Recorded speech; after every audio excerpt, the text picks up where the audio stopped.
क्या ये सच है कि जो हमारे भाग्य में लिखा है और हमारे ग्रह जो कहते हैं वही होता है, हम उसे बदल नहीं सकते? कुछ भी नहीं बदल सकते, मनुष्य जीवन है, सब कुछ बदल सकते हैं, ये बात नहीं। ये बात सत्य है कि जो हमारे भाग्य में लिखा है और हमारे ग्रह नक्षत्र विपरीत हैं या अनुकूल हैं, उनका फल हमको मिलता है, लेकिन हम उसको बदल नहीं सकते, ये बात नहीं है। हम उनको बदल सकते हैं भजन के प्रताप से, तपस्या के प्रताप से, व्रत के उपवास के प्रताप से हम बदल सकते हैं। तो मनुष्य जीवन मिला है बदलने के लिए ही तो मिला है, इसलिए खूब नाम जप करो, भगवान के स्तोत्रों का पाठ करो, भगवान की कथा सुनो, बड़े बूढ़ों की सेवा करो, और जो भी समाज की सेवा मिल जाए समाज की सेवा करो, इसी से भाग्य बदलते हैं। भाग्य क्या है महाराज? भाग्य है पूर्व में लिखित दुख सुख। पूर्व में लिखित है कि तुम इतने समय अकाल मृत्यु को प्राप्त होगे, इतने समय तुम्हारे कैंसर होगा, इतने समय ये होगा, पर आपने परोपकार किया, भजन किया, तप किया, वो के खत्म हो गया। झटका लगा कि ये मर गया,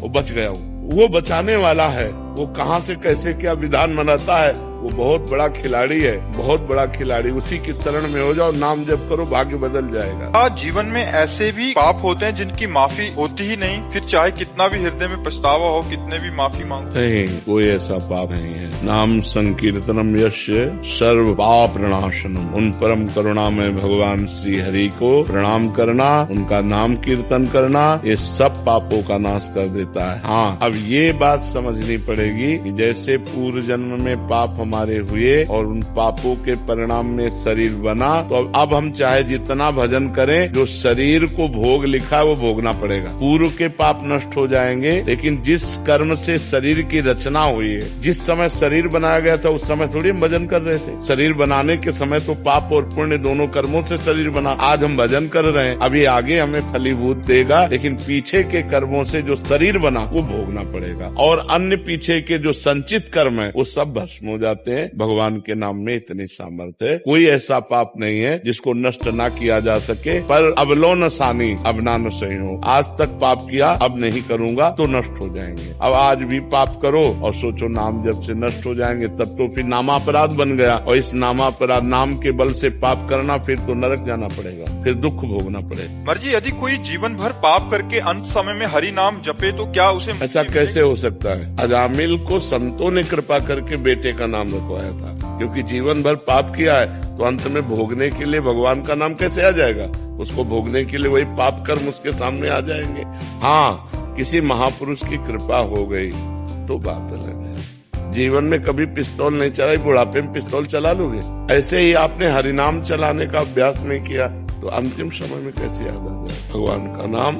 या तो किसी महापुरुष की कृपा हो जाए, और या किसी परिवार का नाम हो ऐसा हो उसका नाम याद आ जाए। जैसे अजामिल का काम बन गया, उनके बेटे का नाम नारायण था, तो पुकारा नारायण, तो बात बन गई अंतिम समय। तो ऐसे गांव घर में अपने परिवार के नाम भी भागवतिक रखने चाहिए, जिससे बुलाने से हमारी वाणी पवित्र हो। अब आजकल ऐसे नाम रखे जाते जिनका कोई अर्थ नहीं। नाम रखने चाहिए भागवतिक, जिससे हम पुकारे हमारी वाणी पवित्र हो, हमारा घर पवित्र हो। तो इस तरह से दो भाव बनते हैं, या तो किसी संत महापुरुष की कृपा हो जाए, और या कोई पारिवारिक ऐसा नाम हो जिससे आसक्ति हो, अंतिम समय में उसे पुकार ले तो हमारी बात बन जाए। अरे जी, सबसे बड़ा कर्म है, तो अच्छे कर्म के बाद नहीं, कर्म नहीं, सबसे बड़ा धर्म है, धर्म युक्त कर्म है। अगर केवल कर्म है तो कर्म तो सब कोई कर रहा है, लेकिन दुर्गति को प्राप्त हो रहा है। धर्म युक्त कर्म, क्या कार्य करना चाहिए, क्या नहीं करना चाहिए, ये शास्त्र प्रतिपादित धर्म, धर्म युक्त कर्म, ना कि केवल कर्म। धर्म युक्त कर्म ही सबसे बड़ा है। अगर धर्म युक्त कर्म नहीं है तो वो कर्म किसी काम का नहीं, वो दुर्गति कराने वाला बनेगा। जो धर्म से अलग कर्म है, बहुत बार ऐसा होता है कि उस इंसान जो पूरी निष्ठा से अपने सही कर्म कर रहा है, फिर भी उसके हर छोटी छोटी चीज में बाधा आती है। क्यों? क्योंकि पूर्व में पाप कर्म किया है तो उसको कौन भोगेगा? आज खेती जो बोई है, अभी काट लो कि 6 महीना लगेगा उस फसल को, लेकिन आज जो खा रही हो वो पूर्व का बोया हुआ है, पूर्व का किया हुआ पाप कर्म तुमको धर्म करने पर भी असफलता और निराशा और अशांति प्रदान करेगा। उसको सहो और धर्म युक्त आचरण करो तो आगे सही हो जाएगा। हमारे भगवान के ऑफिस में कोई गलत निर्णय नहीं होता, राय से पाई नहीं, जो कर्म किए हो उसी को भोगना पड़ेगा। आप खुद अपने निर्णय को देखिए कि आप ऐसे गलत हो फिर भी सुखी हो, चैन से देख रहे हो, चैन से सुन रहे हो, चैन से पानी पी रहे हो, नहीं तो वो जब मालिक दंड का ऐसा विधान कर देगा कि जबान से पानी भी नहीं पी सकते। हमारे कर्म कैसे हैं? हम भगवान को कोसते हैं, लेकिन ईमानदारी से अपने कर्मों का अगर चिट्ठा हम खुद जांचें तो ऐसे होगा, ऐसे केवल ऐसे होगा।